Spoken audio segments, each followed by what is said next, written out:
Hello, beautiful people. Welcome to another episode of the podcast, Growth is Greater Than Comfort. My name is Wombo CA, MCom Accounting Sciences. And here today with me, he'll introduce himself, but it's someone we've had meaningful conversations with. And we thought, you know what, why not we share this conversation with the world? And I hope that you join us in this meaningful conversation. It's also in celebration of Men's Mental Health Month. And yeah, I hope it brings insight, it brings forth change, it causes or makes people to have meaningful conversations going forward.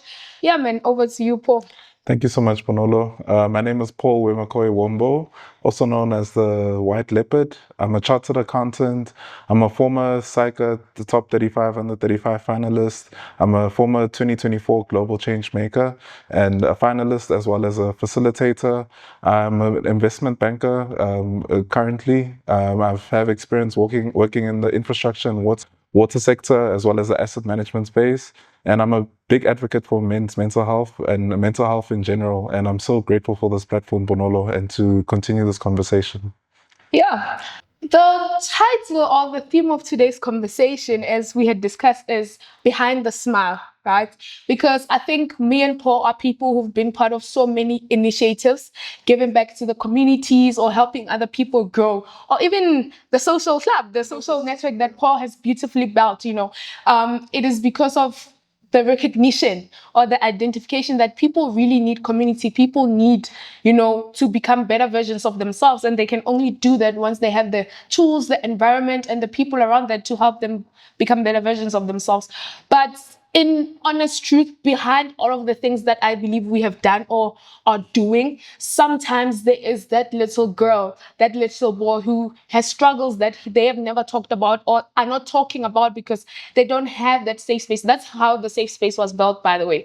It was built on the basis that we as people are holistic. And one of the aspects that are very important and close to my heart or close to our hearts is mental health awareness.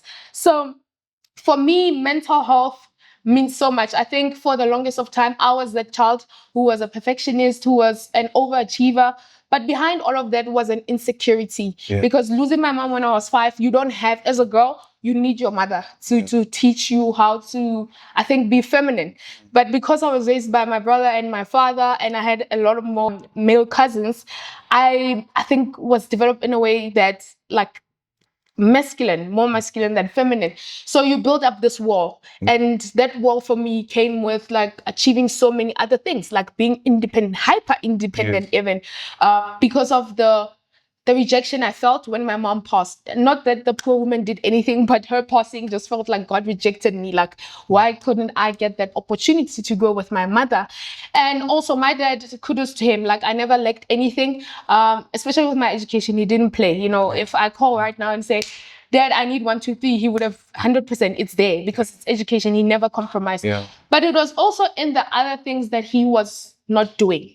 I don't know if that makes sense. Sometimes people maybe feel like when someone says, okay, I feel like maybe here you've been lacking, they take it like you're saying you are a bad friend or you are a bad child or this. But it's not that. It's like we all have areas where we need to improve. And for my dad, it was being more emotionally available to me, right? Because he had this wall up as well. He was dealing with his grief in his own way. But at the same time, it was affecting me in more ways than I thought even, until later you grow up and you realize, oh, actually, I'm also maybe struggling with emotions because of how I was raised, that emotions are not that important, autopilot. So yeah, I think this is why those conversations matters for me. And I want to find out for you, why does this conversation matter? I think for me, this conversation matters because underlying, ahead of the achievements, ahead of everything, relationships form the basis of who we are and how we connect in terms of the community, socially, religiously, and so on. But a relationship that's been difficult for me, but also one of the most important for me, is the relationship with my family and my parents. I think my dad, he's an engineer. He met my mom in the Democratic Republic of the Congo.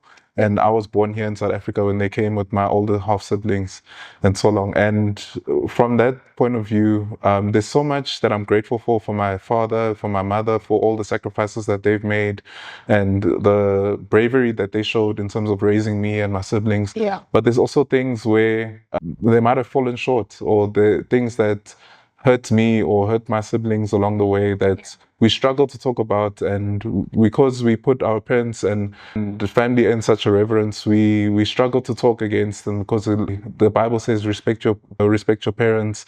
The whole structure of everything is that you talking against your parents is bad, or talking out about how you've been hurt or where there's a point that's lacking is bad. And I feel this conversation is so helpful for me, and it's been defining for me to say I can speak about where I've been hurt. I can recognize that I also have a voice. I also have an anchor that can speak to the emotions that have hurt me over the years, and so without it being a bash against my parents and stuff. So I think this conversation is going to delve into relationships. It's going to delve into how do you tackle the tough conversations? How do you, as you were talking about, how do you have that tough conversations with your family, with your parents?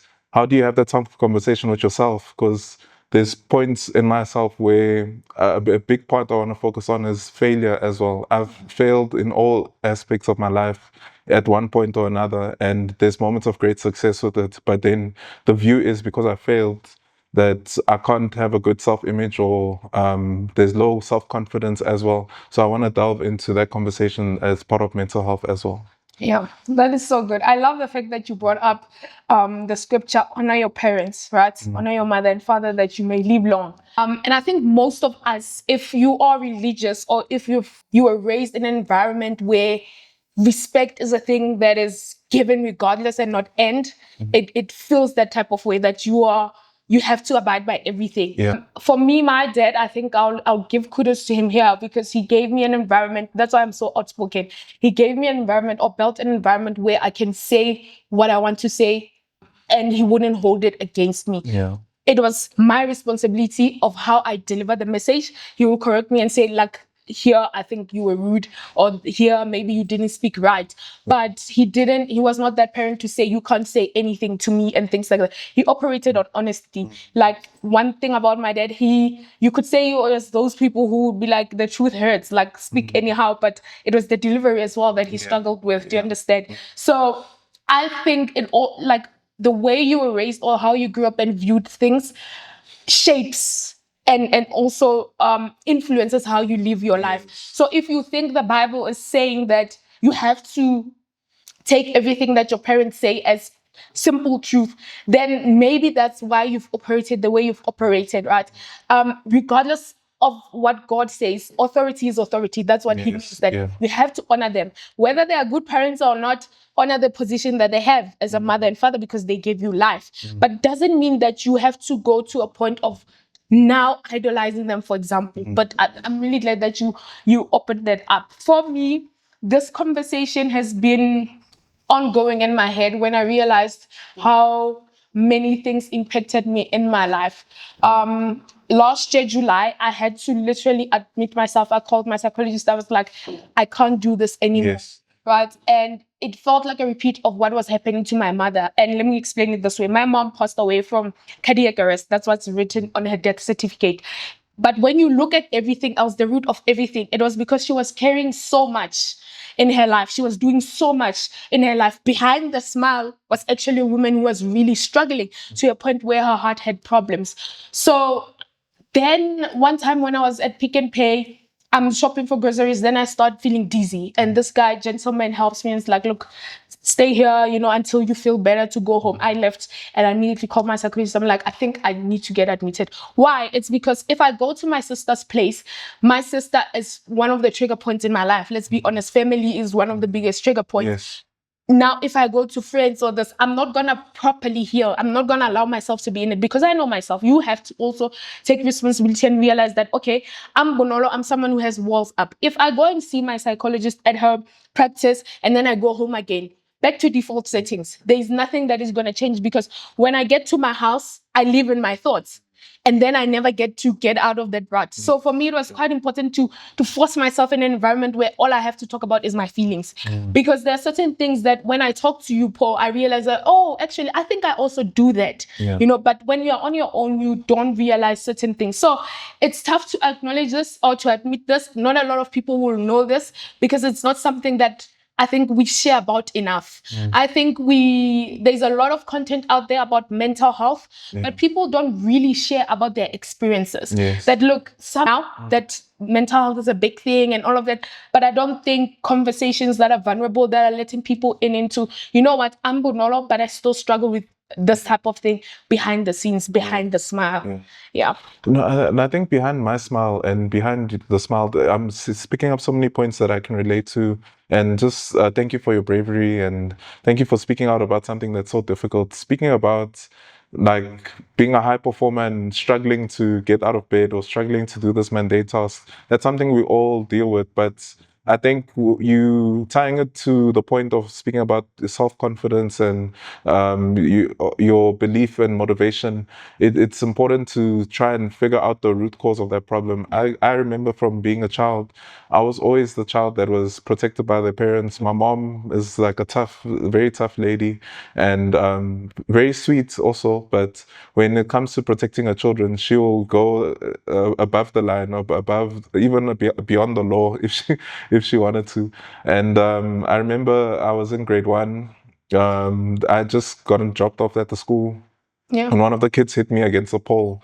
Then she came into the school, and then she literally held the kid up in the air, saying, "If you ever hit my child again, I'll do this." So it's that balance that I struggle with, where my family, they go above and beyond to protect me, but also in overprotecting, they sometimes override what I'm feeling and what I want to do in my own life and stuff. So not to go too long, but I feel that from a mental health perspective, there's times where I felt that I'm not enough, I can't do it, and I've let moments where I could have done well and stuff go by something inside of me saying that I'm not enough, I can't do this, but then also appreciating what my family's done for me in my life as well. And that balance is hard for me to differentiate from, to say, I respect my family, they have authority, but I also need to live for myself and make my own choices, make my own mistakes, and make my own failures and successes as well. Yeah, that is so good. I want to now get into like how you've moved forward or are moving forward with your life, given all that you've gone through. I think the biggest thing for me, or the biggest gift that God gave me, was the ability to have a conversation with my dad before he passed away. And the reason I say that is because me and my dad all the time, we didn't have like I said, emotional connection or vulnerability with each other. He was just closed off. So I also closed myself off. But in that was us hitting each other more. Do you get what I'm saying? So 2 years, I think, or a year before my dad passed, I literally had a conversation with him and I said, I forgive you. And he got emotional. He's like, oh my God, because I've probably said some of the most hurtful things, because there are certain things that I found out growing up that he did to my mom, and they're not really pleasant things. So you develop this resentment towards him because you're like, oh, maybe that's why my mom actually had cardiac arrest. Did you get what I'm saying? But when we had the conversation, all I saw was this little boy who was hurt from childhood, who had experienced certain things that he never spoke about, but now are translating to us. He thought certain things that he was doing was protecting us, but actually he was hurting us, you know, and to hear my perspective, and for me to hear his perspective, healed me in ways that I cannot explain. Right? And I think I want to encourage people who haven't had conversations with their parents or their siblings or this, that you look, I understand that you love me. I understand that we've gone through through a lot together. We've hurt each other, but this is where I was coming from. Because sometimes people will be shocked that you are hurt by something because they interpret it somehow. Yeah. Like you saying something will be like, no, Bonolo will get it, it's just banter. But to me, it lands in a different way. It reminds me of certain insecurities. Do you get what I'm saying? But now, if we have those deep conversations, I had that conversation with my dad and we reconciled, and I said what I said, he said what he said. So that's why when he paused, I was at peace because I knew that, okay, there's nothing in my heart that I'm like, I should have said this, I should have like that, so that he knows. You know, so that's what I want to bring on the table and say, okay, what are you doing to be able to have those conversations? And that conversation didn't come overnight. Yeah. It was built brick by brick. Like you start small. You can't just boom, drop a bomb and say everything at once. This is what we're going to talk about. It starts slowly but surely. Like I started talking to him about relationships. I started talking to him about certain things. And that's where he realized, oh, actually, what's this, damaged you a bit more than I thought, things were playing out, because he realized that I had this closed off wall, like it was, no one was entering through that wall. And he said to me, I'm worried that you won't get to experience that love. Like you won't get married and all of that. And I know that you are capable of loving in great ways, but you don't want to show that because you're scared of being hurt. And I think I contributed to that. And I have to respect that. Like he was very open about that. So I think, what are we doing to move forward from all that has happened? Because life is life. Like people will do things to you and experiences will happen in your life. But it's unfortunate that you are the person responsible on how you handle that thing. Yeah. That's why you find kids raised in the same environment. When they grow up to be different people. Yeah. We are raised by the same parents. Let's say maybe the house was very abusive, but then I become the sweetest person on earth because I don't want other people to experience that. Yeah. The other happens to become a monster who wants people to get hurt like the way they were hurt. Do you get what I'm saying? I get what you're saying. So it's very important you sit with yourself and ask yourself, okay, this has happened. How do I move forward from that in a healthy way, obviously, like not to go into toxins and things like that. So what are you doing on your side to have that conversation with your mom, to have that conversation with your dad? I know our environments are very different. You maybe grew up in an environment that you are not allowed to speak up or say anything. I started small. I started writing letters to my dad when I was at home for recess. Yeah. And then he would read them and he wouldn't speak about them at all. Yeah. But I know that it landed, because you will see a little change in behavior. But obviously behavior doesn't change overnight. Yeah. Yeah. No, I think based on what you're saying, I want to talk about the conversations that I have with myself and just to paint the story of not just the childhood, but where I've grown is I have a father who's very loving, very fun. He's the one who'll get you McDonald's and stuff. Whenever he has money, there's a big celebration and everyone in the house is happy. Yeah. And my mom is similar. They love music. They love creating a beautiful vibe. But the problem is when things go wrong, when there's no money, when there's no support and so long. And being a child in that space where my dad went from having money to having no money at all. Yeah. And we relied on him. We were like, you're supposed to protect us. You were supposed to protect us from not having electricity, protect us from losing our house and everything. And when I got into a position where I started working, I was like, I'm going to fill that gap that my father left, where I'm going to bring the joy to my family. I'm going to be the one who takes on the financial responsibilities as well. And that role was bigger than I anticipated. Like when I got into it, it was tough. It was I was counting my salary and I was like, I can't afford this, but I'm keeping on and I'm taking this. I'm supporting a brother who's through university. I'm supporting a mother who's unemployed. I'm supporting a younger brother who's autistic. And my father, for the love that I have for him, there was a part of hurt that was like, you should have protected me from this responsibility because I still need to build my own life. And I haven't had a chance to build this life because I'm taking care and filling in the gap that you left. But now, when I try to live my life, I have to overextend myself to have an experience or to go out or to travel and stuff. And that part takes a strain on my mental health because it's like, I'm working so hard, but I'm not enjoying the fruits of my labor. But when I see my family doing well, I'm also, there's a deep feeling of accomplishment and a deep feeling of I'm playing my part as a brother. But then as time went on, continuing to step into my father's shoes, I understand also the pressures that he was facing and saying it wasn't easy at all. You were a foreigner and you came to South Africa and you made a name for yourself. You got a house for your family, but you had challenges that people weren't seeing. You had work challenges that people weren't seeing, and we were just seeing that that obligation that you were to us as a provider. So being a provider, it gave me that light into his space in terms of what he was going through, but it also made me feel like I still need to speak out against him in terms of what hurt me, because it was tough. Like, I put my life on a back burner. I got married and I still had family responsibilities. And my wife was like, "You're not making me a priority.